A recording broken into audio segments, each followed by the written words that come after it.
Hola, hola, bienvenidos sean a su canal de Drácula, su canal de Drácula's Place, donde ya saben que cada semana vamos a estar abordando algún nuevo tema relacionado con la novela de Drácula, ¿no? Y cómo, bueno, pues se impacta un poco nuestra cultura popular este canal. Vamos a tratar de indagar todo lo relacionado con Drácula, desde cine, juguetes, cultura popular, teatro, en fin, una serie de cosas interesantes.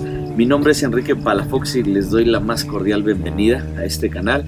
Así que bienvenidos, dejen un poco de la felicidad que traen consigo mismos. Y el día de hoy vamos a hablar de un tema que es sumamente interesante para mí. En lo particular es de las cosas que me tienen aquí hablando de Drácula y que es de las cosas que más me interesan sobre este fenómeno. Y es el mito de Drácula en lo particular. ¿Qué es el mito de Drácula?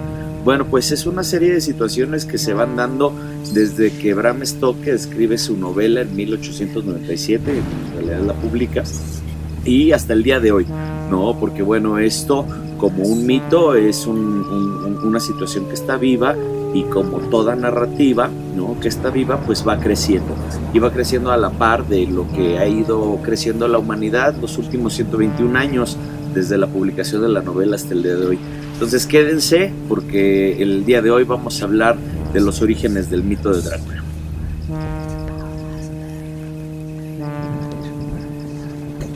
Y bueno, importantísimo para hablar del mito de Drácula, pues el punto de origen, como siempre en este canal, siempre será la novela.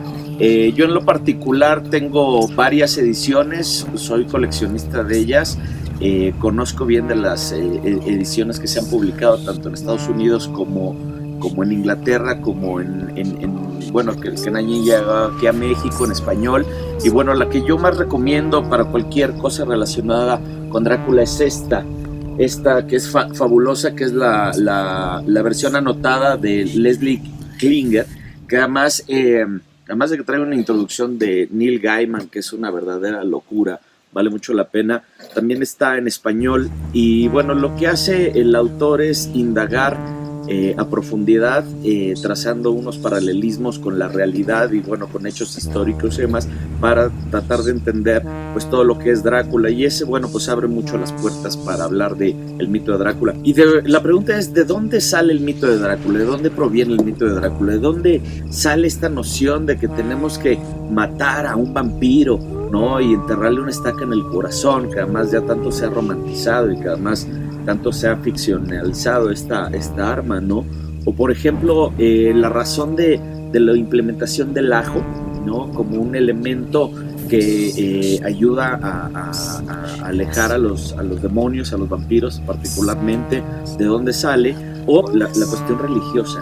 ¿Por qué Bram Stoker utiliza la cuestión religiosa y la tiene tan metida dentro de su texto y de su narrativa, y que bueno, finalmente ha llegado a nosotros de una u otra forma en muchas remediaciones y en muchas manifestaciones de este producto literario que bueno, ha pasado a otros medios en este impresionante fenómeno transmedia? El origen de todo, ¿no?, tiene que ver con la tradición oral, con el folclore de las culturas, ¿no?, estas historias que se fueron narrando a través de los orígenes de las sociedades, ¿no?, este boca en boca que todo el mundo conocemos también, ese chisme quizá que se fue empezando a hablar, por ejemplo, de vampiros. ¿Por qué de vampiros? Bueno, pues el vampirismo, recordemos que explicaba muchísimo de las situaciones que no tenían explicación por cuestiones médicas en ese momento. Hablemos, por ejemplo, de las grandes pestes en Europa, ¿no?, que arrasaban, ¿no? La peste negra arrasó a más de la mitad de la población en Europa, ¿no?, en la Edad Media. Entonces, ese tipo de cosas estaba dentro de la psique de la cultura popular, de los pueblos, de estos pequeños países incipientes, ¿no?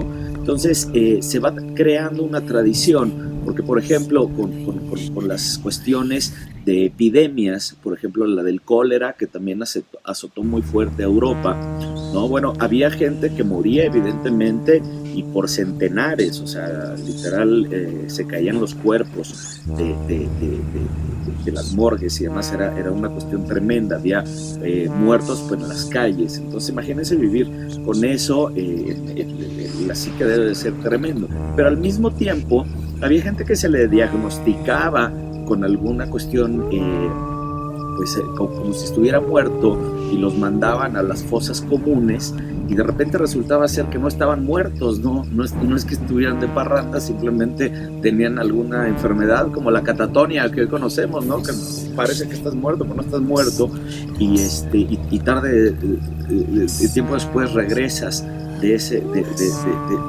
momento, ¿no? Otra cuestión del vampirismo también que explicaba muchísimo, por ejemplo, es pues el misma podredumbre del cuerpo. Pues cuando morimos, el cuerpo pues tiende a decaer, está muerto. Entonces, por ejemplo, las uñas tienden a notarse como que crecen, y no es que crezcan, sino que la piel se hace más chiquita. Igual pasa con los colmillos, y ese es uno de los detalles bien importantes del vampirismo, porque, por ejemplo, pues estando muerto, pues toda la sangre que traemos dentro pues tiende a inflarse el cuerpo como un globo, y tiende a salir por los orificios, y particularmente sale por la boca. Entonces imagínense que se desenterraba un cadáver, ¿no? Tiempo después de haber sido enterrado, y tenía sangre en la boca. No es que la hubiera tomado, como se pensaba que era el vampiro, sino que en realidad era su propia sangre que se expulsaba. Entonces, bueno, el vampirismo en realidad daba como mucha explicación a muchas de las cosas que no tenían explicación en ese sentido. Entonces, aquí es donde llega Bram Stoker, ¿no? Y en 1800, hacia finales de 1890, empieza a hacer una investigación importante, ¿no? Acerca de vampiros, ¿no? Ya después hablaremos mucho de Bram Stoker, sus motivos y demás, pero bueno, lo que hace Bram Stoker es retomar mucho de esta tradición folclórica, de boca en boca, que además particularmente se daba en la región de Transilvania, que es una cuestión que estaba un poquito alejada, ¿no? Si hoy por hoy es complicado llegar allá, no es muy común ir a la parte de Rumania, no son viajes muy comerciales, digamos. Bueno, pues en ese entonces era prácticamente imposible, eran cuestiones muy alejadas, entonces los mitos eran mucho más grandes, ¿no?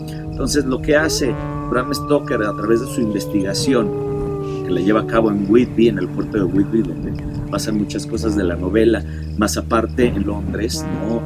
Pasa mucho tiempo investigando sobre estos mitos, ¿no? Sobre estos qué decires, ¿no? Acerca del vampiro, ¿no? Investiga mucho acerca de los hombres lobo, investiga acerca mucho de las tradiciones vampíricas, investiga mucho acerca de precisamente, por ejemplo, esto, ¿no? Esta es una representación de una estaca que además, bueno, ya está muy romantizada, ¿no? Stoker en lo particular habla de estacas mucho más largas, ¿no? Estamos hablando de estacas casi de 1 metro de largo, las que describe en su relato. Pero bueno, la idea de la estaca, más que detener el corazón, era clavar el cuerpo del vampiro al piso para que no se regresara de la tumba, ¿saben? O sea, imagínense, no, ahí hay un vampiro, entonces para que no regrese a la tumba, pues es como poner un candado. Entonces por eso el tema de la estaca, ¿no? El tema del ajo también, tradicionalmente por las cuestiones olfativas, pero más allá de eso, por las cuestiones curativas, porque el ajo, como ustedes saben, es una de estas cuestiones que tiene inclusive medicina natural, ¿no? Son antibióticos naturales. Entonces, como es tan medicinal, se convirtió en algo visto como algo muy positivo. Y cuando algo se veía positivo, se pensaba que venía de Dios.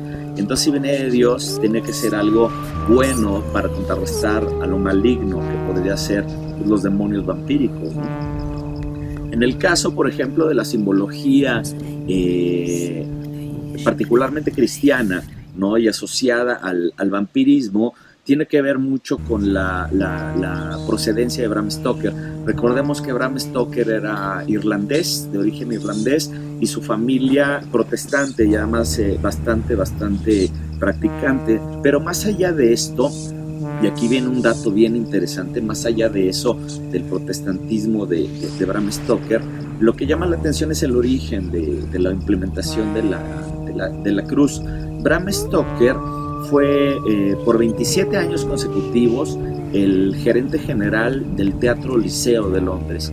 El Teatro Liceo fue simplemente el teatro más importante de su época, fue una cuestión gigantesca, fue lo más mediático, fue el punto de encuentro de las celebridades, el punto de encuentro de la alta sociedad de Londres, que bueno, evidentemente era la cumbre del imperio, en fin, una cuestión donde Bram Stoker estaba en una situación privilegiada.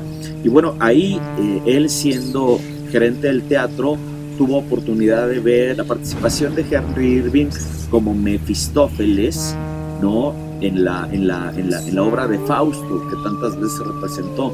Se dice que la llegó a ver más de 800 veces esta obra de teatro.